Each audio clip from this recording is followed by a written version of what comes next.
Swerteng araw, heto na pang resulta sa ating STL Pangasinan para sa araw na to, March 29, 2026, Sunday, second draw result.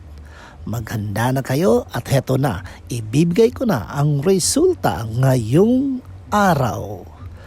At para naman po sa ating STL Pangasinan, second draw result, ang resulta ay ang mga kombinasyong ito. Minsan talaga umaabot na tayo sa puntong sumusuko na sa ating laban sa buhay. Pero magpahinga ka lang, kaibigan, dahil darating din ang panahon, makakamit din natin ang ating mga pangarap. Kaya laban lang, huwag na huwag susuko. Okay? Don't forget to subscribe, Purple Green TV. At huwag kalimutang magdasal mga ka-STL. Okay? Thank you.